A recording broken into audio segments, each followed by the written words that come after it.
بسم الله الرحمن الرحيم.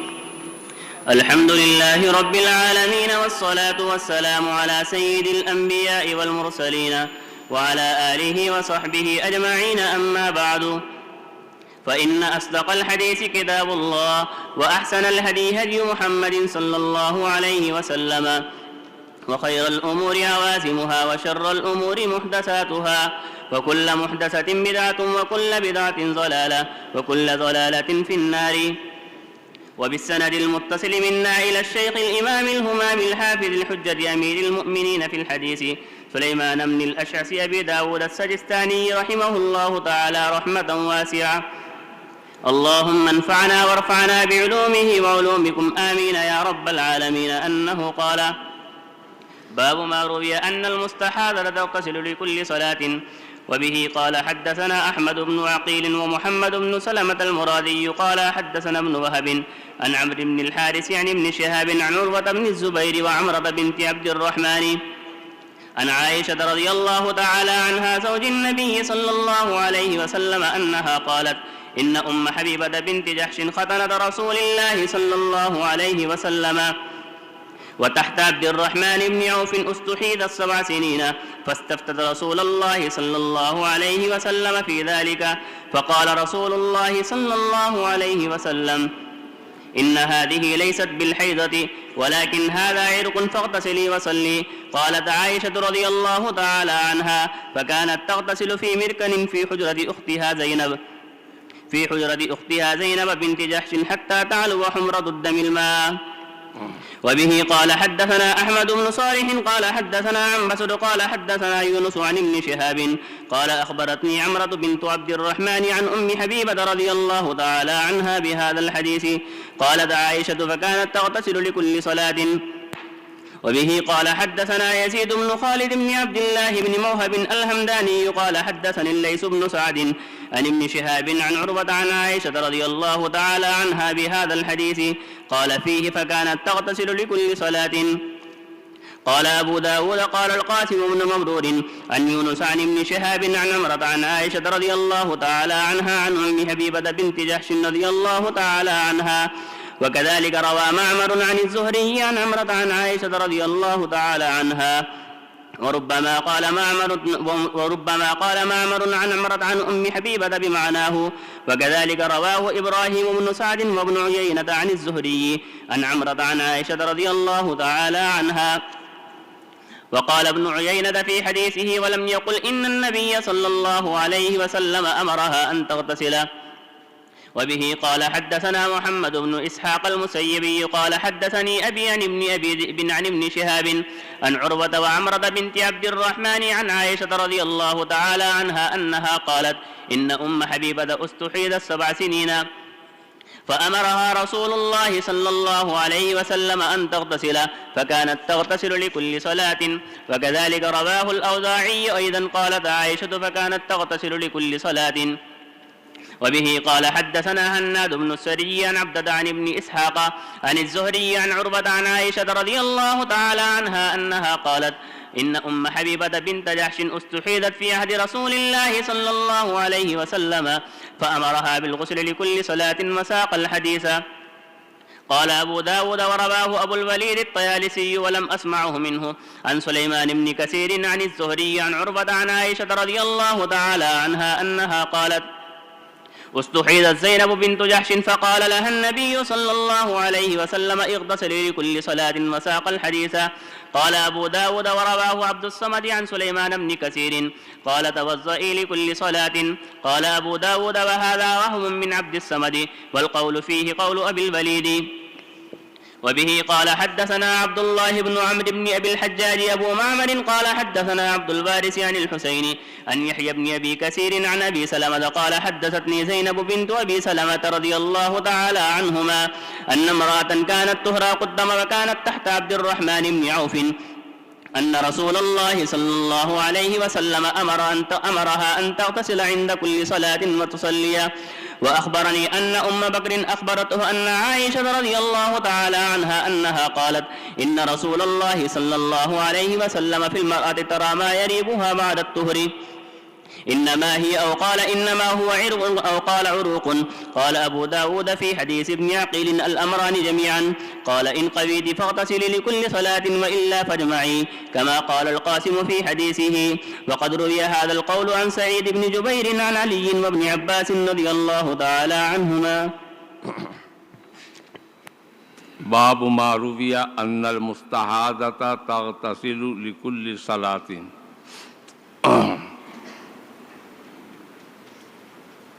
پہلے یہ بات ذہن میں رکھیں تو مسئلے کو ضبط کرنے میں آسانی ہوگی کہ مستحاضہ کے بارے میں آپ صلی اللہ علیہ وسلم کا جو حکم ہے وہ 3 مراحل میں تقسیم ہے.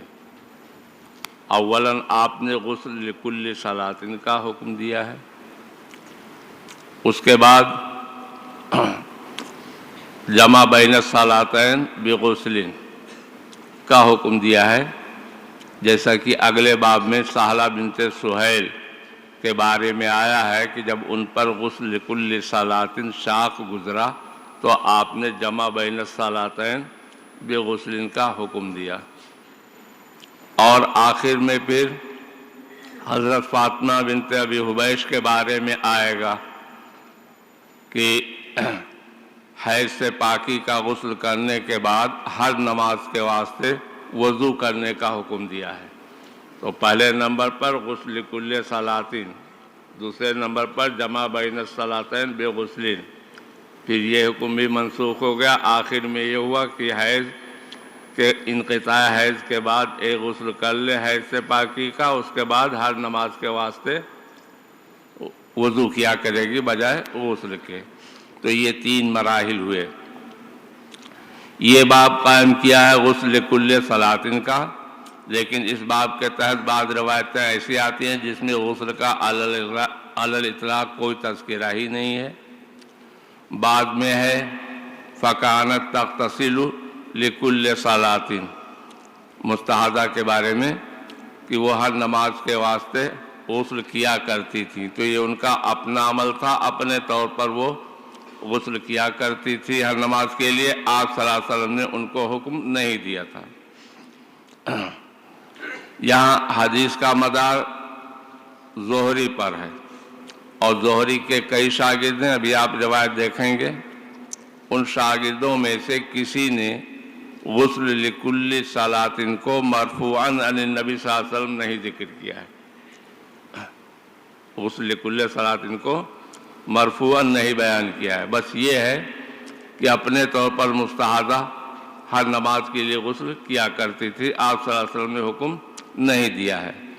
صرف ایک روایت نیچے ہے ابن اسحاق کی جس میں انہوں نے غسل لکل صلاۃ کو مرفوعاً بیان کیا. اس کا جواب آگے آئے گا. تو پہلی حدیث ہے، دیکھیے اس میں عن ابن شہاب نہیں عن عمرو بن الحارث عن ابن شہاب. یہاں ابن شہاب زہری کے شاگرد ہیں عمرو بن حارث. اس میں حضرت عائشہ فرماتی ہیں ان ام حبیبۃ بنت جحش خطنت رسول اللہ صلی اللہ علیہ وسلم وتحت عبد الرحمن بن عوف استحیضت 7 سنین، کہ ام حبیبہ بنت جحش جو اللہ کے رسول صلی اللہ علیہ وسلم کی سالی تھیں، ام المومنین حضرت زینب بنت جحش کی بہن تھیں، عبد الرحمن ابن عوف کے نکاح میں تھیں. وہ 7 سال تک مستحاضہ رہیں. فاستفتت رسول اللہ صلی اللہ علیہ وسلم فی ذالک، تو انہوں نے اللہ کے رسول صلی اللہ علیہ وسلم سے استفتاء کیا، دریافت کیا اس بارے میں. تو اللہ کے رسول صلی اللہ علیہ وسلم فرمایا ان ھذہ لیست بالحیضۃ، یہ حیض کا خون نہیں ہے، ولیکن ھذا عرق، یہ رحم کے قریب ایک رگ کا خون ہے جس کو عادل کہا جاتا ہے. فاغتسلی وصلی، لہذا غسل کر کے نماز پڑھ لیا کرو. حضرت عائشہ فرماتی ہیں فکانت تغتسل فی مرکن فی حجرت اختہا زینب بنت جحش، چنانچہ وہ اپنی بہن ام المومنین حضرت زینب بنت جہش کے حجرے میں ایک لگن میں بیٹھ کر نہاتی تھی، یہاں تک کہ خون کی سرخی پانی پر غالب آ جاتی تھی۔ ظاہر بات ہے جب خون اس پانی کے اندر مل گیا تو وہ پانی ناپاک ہو گیا، اس وجہ سے اس لگن یا ٹب سے باہر نکل کے خالص صاف اور پاک پانی ضرور اپنے اوپر ڈالتی ہوں گی۔ دوسری روایت ہے، اس میں ابن شہاب زہری کے شاگرد یونس ہیں، وہ ام حبیبہ سے اس حدیث کو نقل کرتے ہیں کہ حضرت عائشہ نے فرمایا فَكَانَتْ تَغْتَسِلُ لِكُلِّ صَلَاةٍ۔ ام حبیبہ کے بارے میں اسی حدیث کو بیان کیا کہ حضرت عائشہ فرماتی ہیں فَكَانَتْ تَغْتَسِلُ لِكُلِّ صَلَاةٍ، یہ ام حبیبہ ہر نماز کے لیے غسل کیا کرتی تھیں اپنے طور پر۔ تیسری روایت ہے جس میں لیث ابن سعد شاگرد ہیں ابن شہاب کے، وہ عن عروہ عن عائشہ کے طریق پر اس حدیث کو بیان کرتے ہیں۔ قال فیہ، اس حدیث میں زہری کہتے ہیں فَكَانَتْ تَغْتَسِلُ لِكُلِّ صَلَاةٍ، چنانچہ وہ غسل کیا کرتی تھی ہر نماز کے لیے۔ قال ابو داؤد قال القاسم بن مبرور عن یونس عن ابن شہاب عن عمرۃ عن عائشہ، یہاں بھی ابن شہاب ہی ہیں جن کے شاگرد یونس ہیں، وہ ام حبیبہ بنت جہش کے بارے میں روایت کرتے ہیں۔ وَكَذَلِكَ رَوَى مَعْمَرٌ عن الزُّهْرِي عن عمرۃ عن عائشہ، یہاں زہری کے شاگرد معمر ہیں، وہ عن عمرہ عن عائشہ کے طریق پر روایت کرتے ہیں۔ وَرُبَمَا قَالَ مَعْمَرٌ عن عمرۃ عن ام حبیبہ، اور بعض دفعہ معمر عن عمرہ عن عائشہ کے بجائے عن عمرۃ عن ام حبیبہ کے طریق پر روایت کرتے تھے اسی حدیث مذکور کے مضمون۔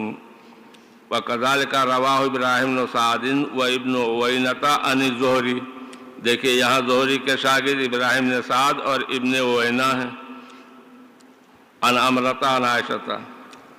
وقال ابن عوینہ فی حدیثہ، اور زہری کے شاگرد سفیان ابن عوینہ اپنی حدیث میں کہتے ہیں کہ وَلَمْ يَقُلْ أَنَّ النَّبِيَّ صلی اللہ علیہ وسلم أَمَرَهَا أَن تَغْتَسِلَ، اور نہیں کہا استاد زہری نے کہ نبی علیہ السلام نے ان کو غسل کرنے کا حکم دیا تھا۔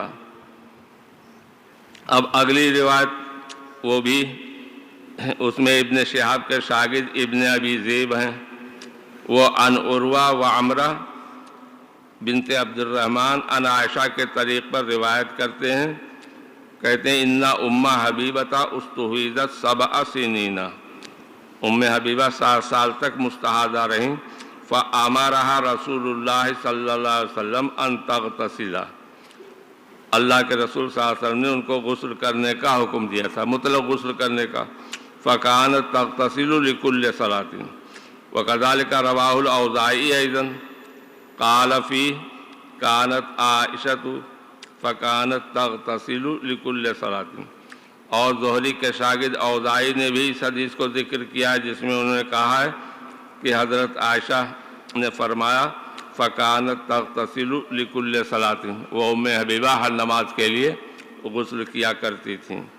تو یہاں تک تو یہ ہے کہ مرفوعاً زہری کے شاگردوں نے مرفوعاً غسل لکل صلاۃ کو نہیں ذکر کیا۔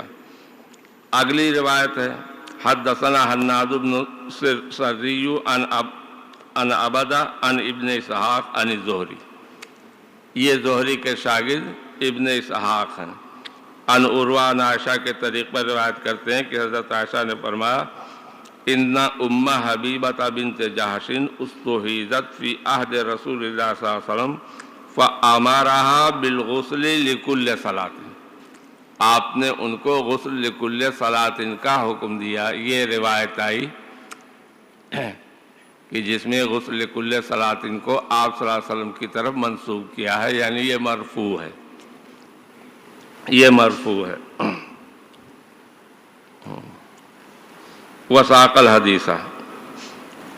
تو جمہور علماء مستحاضہ کے لیے غسل کل صلاۃ کے قائل نہیں ہیں. پچھلی روایتوں کا تو یہ جواب دیا جائے گا کہ غسل کل صلاۃ سے متعلق جو روایت ہے وہ موقوف ہے، لیکن ابن اسحاق کی جو روایت ہے اس میں تو مرفوع ہے نا، تو جواب دینا پڑے گا. تو ایک جواب تو یہ ہے کہ ابن اسحاق متکلم فی ہے، ابن اسحاق متکلم فی ہے. دوسرا جواب یہ ہے کہ یہ غسل لکل صلاۃ یا تو استحباب پر محمول ہے اور یا علاج پر محمول ہے. اور ایک جواب یہ جو امام طحاوی رحمۃ اللہ نے دیا ہے کہ یہ غسل لکل صلاۃ کا حکم منسوخ ہے سہلہ بنت سہیل والی حدیث سے جو اگلے باب میں آ رہی ہے کہ آپ نے غسل لکل صلاۃ کا حکم دیا تھا، لیکن جب ان پر شاق گزرا اور انہوں نے اپنی پریشانی بیان کی تو پھر آپ صلی اللہ علیہ وسلم نے جمع بین الصلاتین بغسل کا حکم دیا، یعنی ظہر عصر کے لیے ایک غسل، مغرب عشاء کے لیے ایک غسل اور فجر کے لیے ایک غسل کا حکم دیا. تو وہ منسوخ ہے. لیکن امام ابو داؤد بازید ہیں غسل لکل صلاۃ کو کی حدیث کو مرفوع ثابت کرنے پر اسی حدیث ابن اسحاق سے. امام ابو داؤد بازید ہیں غسل لکل صلاۃ والی حدیث کو، حدیث ابن اسحاق کو صحیح ثابت کرنے پر، مرفوع ثابت کرنے پر. چنانچہ قال ابو داؤد، اب ابن اسحاق حدیث ابن اسحاق کی تائید پیش کر رہے ہیں. قال ابو داؤد ورواه ابو الولید الطیالسی. آگے عن سلیمان کثیر، ایک جملہ چھوڑ دو. عن سلیمان ابن کثیر عن الزہری عن عروہ عن عائشہ. اور ابو داؤد طیالسی نے اس حدیث کو روایت کیا ہے کس سے؟ عن سلیمان ابن کثیر عن الزہری عن عروہ عن عائشہ کے طریق پر. قالت استحیضت زینب بنت جحش، حضرت عائشہ فرماتی ہیں کہ ام المومنین زینب بنت جحش مستحاضہ ہوئیں. فقال لها النبی صلی اللہ علیہ وسلم، تو ان سے نبی علیہ السلام نے فرمایا اغتسلی لکل صلاۃ، ہر نماز کے لیے غسل کیا کرو. تو دیکھیے حدیث مرفوع ہے نہیں. یہ ابو الولید طیالسی کی حدیث سے تائید ہو گئی حدیث ابن اسحاق کی، جس میں غسل لکل صلاۃ کو مرفوعاً بیان کیا گیا ہے. اب ابو داؤد سے پوچھا گیا یہ ابو الولید طیالسی سے آپ کی ملاقات کہاں ہوئی تھی؟ ابو الولید طیالسی سے آپ کی ملاقات کہاں ہوئی تھی جہاں انہوں نے آپ کو یہ حدیث سنائی؟ تو کہہ دیا وَلَمْ أَسْمَعْهُ مِنْهُ. دیکھو میں نے چھوڑ دیا تھا جملہ نا، وَلَمْ أَسْمَعْهُ مِنْهُ. مطلب یہ ہے کہ میں نے ان سے براہ راست نہیں سنا تھا، بالواسطہ سنا تھا. جب بالواسطہ سنا تھا تو حدیث منقطع ہوئی نا. اور یہ تو ابن اسحاق والی حدیث سے بھی جو کمزور ہو گئی، تو منقطع کو تائید کے لیے لائے ہو، اس سے کیسے تائید حاصل ہوگی؟ بات آئی سمجھ میں نہیں؟ مقصد امام ابو داؤد کا کیا ہے؟ حدیث ابن اسحاق کو صحیح ٹھہرا کر کے غسل کل صلاۃ کو والی حدیث کو مرفوع ثابت کرنا. تو تائید میں لائے کس کی؟ یہ سلیمان بن کثیر کے دوسرے شاگرد ابو الولید طیالسی کی حدیث کو، جس میں غسل کل صلاۃ کو مرفوعاً بیان کیا گیا ہے. اب ابو داؤد سے پوچھا گیا کہ ابو الولید طیالسی سے آپ کی کہاں ملاقات ہوئی؟ تو کیا کہہ دیا؟ میری ملاقات نہیں ہوئی، میں نے ان کو دیکھا بھی نہیں ہے، ولم اسمعہ منہ، اور میں نے ان سے براہ راست یہ حدیث سنی بھی نہیں ہے، بلکہ ایک صاحب کے واسطے سے سنی تھی۔ تو حدیث منقطع ہوئی نا، اور منقطع کو جو ہے تائید کے اندر نہیں پیش کیا جا سکتا ہے۔ اچھا، تو اب کہنے گا اچھا میں اور کہیں سے لا رہا ہوں۔ قال ابو داؤد ورواہ عبد الصمد عن سلیمان بن کثیر، اس حدیث کو سلیمان بن کثیر کے ایک شاگرد عبد الصمد نے بھی روایت کیا ہے۔ کیا روایت کیا ہے؟ قال توضئی لکل صلاۃ، آپ نے فرمایا ہر نماز کے لیے وضو کیا کر۔ خوب تائید آئی۔ مؤید تو غسل لکل صلاۃ ہے، اور مؤید وضو لکل صلاۃ ہے۔ کوئی جوڑ ہے دونوں میں؟ دونوں میں کوئی جوڑ نہیں۔ دوسری بات یہ ہے کہ یہ جو ہے عبد الصمد کی جو روایت ہے وضو لکل صلاۃ، یہ ام حبیبہ کے بارے میں ہے ہی نہیں، یہ ام حبیبہ کے بارے میں ہے ہی نہیں۔ قال ابو داؤد، اب جب یہ عبد الصمد کی روایت کردہ حدیث جو سلیمان بن کثیر ہی سے ہے، جن سے ابو الولید طیالسی نے روایت کیا ہے، یہ خلاف پڑی کس کے؟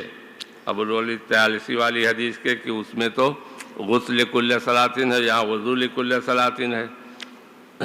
تو اب عبد الصمد کی روایت کردہ حدیث کو کمزور قرار دے رہے ہیں۔ قال ابو داؤد وہذا وہم من عبد الصمد، یہ عبد الصمد کی غلطی ہے کہ غسل لکل صلاۃ کے بجائے توضئی لکل صلاۃ انہوں نے روایت کر دیا۔ والقول فیہ قول ابی الولید، اور اس بارے میں قول ابو الولید ہی کا زیادہ صحیح ہے، لیکن وہ بھی صحیح نہیں ہے۔ بہقی نے کہا کہ وہ بھی غیر محفوظ ہے، سمجھے نہیں؟ اس وجہ سے یہی کہا جائے گا کہ غسل کل صلاۃ کے متعلق زہری کے شاگردوں میں سے کسی بھی شاگرد سے مرفوعاً روایت نہیں ہے، بلکہ موقوفاً ہے، اور زیادہ تر حضرت عائشہ صدیقہ پر موقوف ہے۔ اگلی حدیث ہے، یحییٰ ابن ابی کثیر ابو سلمہ سے روایت کرتے ہیں، ابو سلمہ کہتے ہیں حدثتنی زینب بنت ابی سلمہ، مجھ سے بیان کیا زینب بنت ابو سلمہ نے، ان امرأۃ کانت تحراق الدم، ایک عورت استحاضے کا خون بہاتی تھی، وکانت تحت عبد الرحمن بن عوف، اور وہ عبد الرحمن ابن عوف کے نکاح میں تھی۔ پہچانو تو جانے کون ہے وہ عورت، کون ہے؟ وہ ام حبیبہ بنت جحش، کہ اللہ کے رسول صلی اللہ علیہ وسلم نے ان کو حکم دیا تھا ہر نماز کے وقت غسل کرنے کہ وہ ہر نماز کے وقت غسل کر لے اور نماز پڑھ لے۔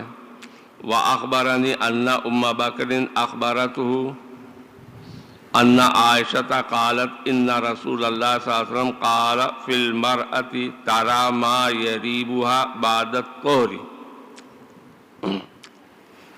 کہ اللہ کے رسول صلی اللہ علیہ وسلم نے فرمایا اس عورت کے بارے میں جو پاک ہونے کے بعد دیکھے وہ چیز جو اس کو شک میں مبتلا کرے، یعنی خون کا کوئی رنگ، تو آپ نے کیا فرمایا تھا؟ انما ہیا، راوی کو شک ہوا انما ہیا کہا یا کہا انما ہوا ارقن، پھر ایک اور شک ہوا کہ ارقن کہا یا عروقن، یہ ایک رگ یا مختلف رگوں سے آنے والا خون ہے۔ قال ابو داؤد فی حدیث ابن عقیل الامرانی جمیعا، ابو داؤد کہتے ہیں کہ حدیث ابن عقیل میں دونوں باتیں ہیں۔ اب دونوں باتیں کیا ہیں؟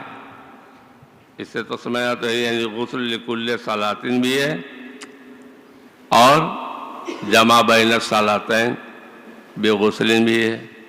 تو اب حدیث ابن عقیل سے مراد جو پچھلے صفحے پر پچھلے صفحے پر نیچے آئیے وہ اگر مراد ہے تو اس میں تو غسل کل صلاتن کا ذکر ہی نہیں ہے، بلکہ مہینے میں ایک غسل کا ہے کہ تحری کرے۔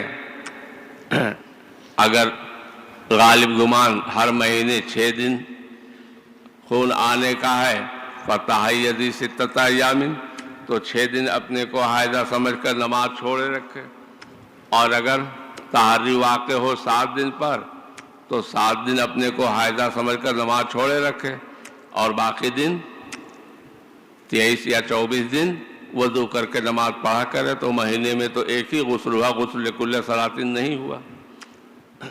اس وجہ سے کہا جائے گا کہ یہاں حدیث ابن عقیل سے وہ پچھلی حدیث جو پچھلے صفحے پر آئی وہ نہیں، بلکہ کوئی اور حدیث ہوگی، اس کا یہ حوالہ دے رہے ہیں۔ قال ان قویتی فاغتسلی لکل صلاتن، یہ نا، یہ تو پچھلی حدیث میں نہیں آیا ہے۔ وَإِلَّا فَاجْمَعِي، آپ نے فرمایا تھا کہ اگر تو طاقت رکھے تو ہر نماز کے لیے غسل کیا کر، وَإِلَّا فَاجْمَعِي، ورنہ جمع بین الصلاتین بے غسل کیا کر۔ تو پچھلی حدیث میں یہ نہیں آیا کہ ہر نماز کے لیے غسل کیا کر، بلکہ مہینے میں ایک غسل کا حکم ہے۔ کما قال القاسم فی حدیثہ وقد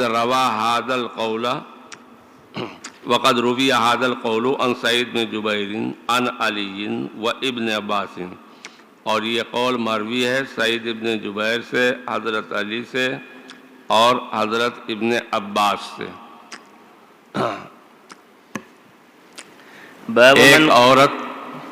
ایک عورت جو اپنا حال زبان سے بیان کرتے ہوئے شرماتی تھی، ایک مستحاضہ عورت جو اپنا حال زبان سے بیان کرتے ہوئے شرماتی تھی، ایک کاغذ پر وہ لکھ کر کے لائی حضرت عبداللہ ابن عباس رضی اللہ تعالی عنہما کے پاس۔ اس وقت جب حضرت عبداللہ ابن عباس کی بینائی ختم ہو گئی تھی، حضرت عبداللہ ابن عباس کی بینائی ختم ہو گئی تھی، وہ خود نہیں پڑھ سکتے تھے، تو انہوں نے اپنے کسی صاحبزادے کو دیا کہ پڑھ کر سناؤ کیا لکھا ہے، تو وہ اٹک اٹک کر پڑھتے تھے، اٹک اٹک کر پڑھتے تھے، میں ایک بہت پریشان، اس طریقے سے۔ تو حضرت عبداللہ بن عباس ناراض ہوئے۔ حضرت سعید بن جبیر کہتے ہیں کہ عبداللہ بن عباس سے انہوں نے وہ خط لے لیا اور مجھے دیا، میں نے پڑھ دیا۔ تو عبداللہ بن عباس نے صاحبزادے کو ڈانٹا، کہنے لگے تم نے اس طرح کیوں نہیں پڑھا جس طریقے سے اس لڑکے نے، سعید بن جبیر کو کہا لڑکا، جس طریقے سے اس لڑکے نے جو فر فر پڑھ دیا اس طریقے سے تم نے کیوں نہیں فر فر پڑھا۔ اور پھر اس کے بعد جو ہے وہ جب سعید بن جبیر نے پڑھا تو حضرت عبداللہ بن عباس نے اس کو یہی مسئلہ جو ہے بیان کیا اور یہی مسئلہ اس کو بتایا۔ کیا وہی یا ہر نماز کے لیے غسل کر لے اگر تو طاقت رکھتی ہے اس کی، اور نہیں طاقت رکھتی ہے تو جمع بین الصلاتین کا۔ پڑھو بھائی۔ باب من قال تجمع بين الصلاتين وتغتسل لهما غسلا. وبه قال حدثنا عبيد الله بن معاذ قال حدثني أبي قال حدثنا شعبة عن عبد الرحمن بن القاسم عن أبيه عن عائشة رضي الله تعالى عنها قالت استحيضت امرأة على عهد رسول الله صلى الله عليه وسلم فأمرت أن تعجل العصر وتؤخر الظهر وتغتسل لهما غسلا وأن تؤخر المغرب وتعجل العشاء وتغتسل لهما غسلا وتغتسل لصلاة الصبح غسلا. فقلت لعبد الرحمن عن النبي صلى الله عليه وسلم فقال لا أحدثك إلا عن النبي صلى الله عليه وسلم بشيء. وبه قال حدثنا عبد العزيز بن يحيى قال حدثنا محمد يعني بن سلمة عن محمد بن إسحاق عن عبد الرحمن بن القاسم عن أبيه عن عائشة رضي الله تعالى عنها أنها قالت إن سهلة بنت سهيل استحيدت فأتت النبي صلى الله عليه وسلم فأمرها أن تغتسل عند كل صلاة، فلما جهدها ذلك أمرها أن تجمع بين الظهر والعصر بغسل والمغرب والعشاء بغسل وتغتسل للصبح. قال أبو داود ورواه ابن عيينة عن عبد الرحمن بن القاسم عن أبيه قال إن امرأة استحيدت فسألت النبي صلى الله عليه وسلم فأمرها بمعناه. وبه قال حدثنا وهب بن بقية أخبرنا خالد عن سهيل عن ابن أبي صالح عن الزهري عن عروة بن الزبير عن أسماء بنت عميس رضي الله تعالى عنها أنها قالت قلت يا رسول الله إن فاطمة بنت أبي حبيش استحيدت منذ كذا وكذا فلم تصلي، فقال رسول الله صلى الله عليه وسلم سبحان الله هذا من الشيطان، لتجلس في مركن فإذا رأت سفرة فوق الماء فلتغتسل للظهر والعصر غسلا واحدا وتغتسل للمغرب والعشاء غسلا واحدا وتغتسل للفجر غسلا واحدا وتوضأ بهما بين ذلك. قال أبو داود ورواه مجاهد عن ابن عباس رضي الله تعالى عنهما لما اشتد عليها الغسل أمرها أن تجمع بين الصلاتين. قال أبو داود ورواه إبراهيم عن ابن عباس رضي الله تعالى عنهما وهو قول إبراهيم النخعي وعبد الله بن شداد. باب من قال تجمع بین الصلاتین وتغتسل لهما غسلا، ان لوگوں کے قول کا بیان جو یہ کہتے ہیں کہ دو نمازوں کو ایک غسل میں جمع کرے اور دونوں کے لیے ایک غسل کرے۔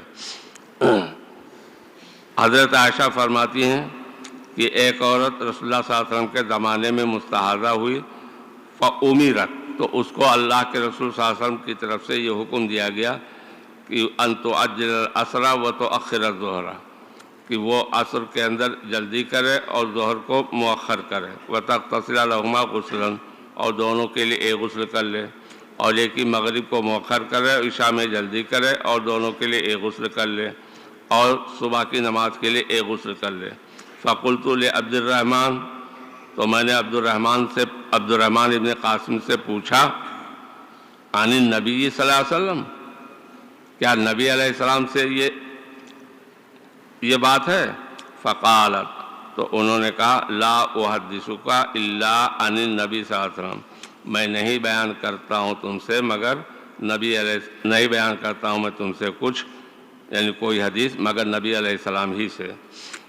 دوسری روایت حضرت عائشہ فرماتی ہیں، یہ وہ روایت ہے جس کا میں نے حوالہ دیا تھا کہ سہلہ بنت سہیل مستحاضہ ہوئیں تو نبی علیہ السلام کے پاس آئیں، فَأَمَرَهَا أَن تَغْتَسِلَ عِنْدَ كُلِّ صَلَاةٍ، تو آپ نے ان کو حکم دیا کہ وہ ہر نماز کے وقت غسل کیا کریں۔ فَلَمَّا جَهَّدَهَا ذَلِكَ، تو جب یہ ہر نماز کے لیے غسل کرنے نے ان کو پریشان کر دیا، أمرها أن تجمع بين الظهر والعصر بغسل والمغرب والعشاء بغسل وتغتسل للصبح۔ قال ابو داود رواه ابن عيينة عن عبد الرحمن القاسم عن أبيه، سفیان بن عیینہ کہتے ہیں کہ اس حدیث کو روایت کیا کہ عبد الرحمن بن قاسم سے، وہ اپنے باپ قاسم بن ابو بکر سے، قال ان امرأة استحیضت فسألت النبی صلی اللہ علیہ وسلم فأمرها، حکم دیا ان کو، بے معنی حدیث مذکور کا مضمون کیا وہی جمع بین الصلاتین بغسل۔ اور عروہ بن زبیر اسماء بنت عمیس کے بارے میں روایت کرتے ہیں، ان سے روایت کرتے ہیں، وہ کہتی ہیں کہ میں نے عرض کیا اللہ کے رسول، فاطمہ بنت ابو حبیش مستحاضہ ہے اتنے دنوں سے، فلم تصلی، وہ نماز بھی نہیں پڑھ پا رہی ہے، تو اللہ کے رسول صلی اللہ علیہ وسلم نے فرمایا سبحان اللہ، نماز نہیں پڑھیں گے، ارے ان ھذا من الشیطان، یہ سب شیطانی وسوسہ ہے کہ وہ نماز نہیں پڑھ سکتی۔ لتجلس فی مرکن، اسے چاہیے کہ پانی بھرے ہوئے ٹب میں بیٹھا کرے۔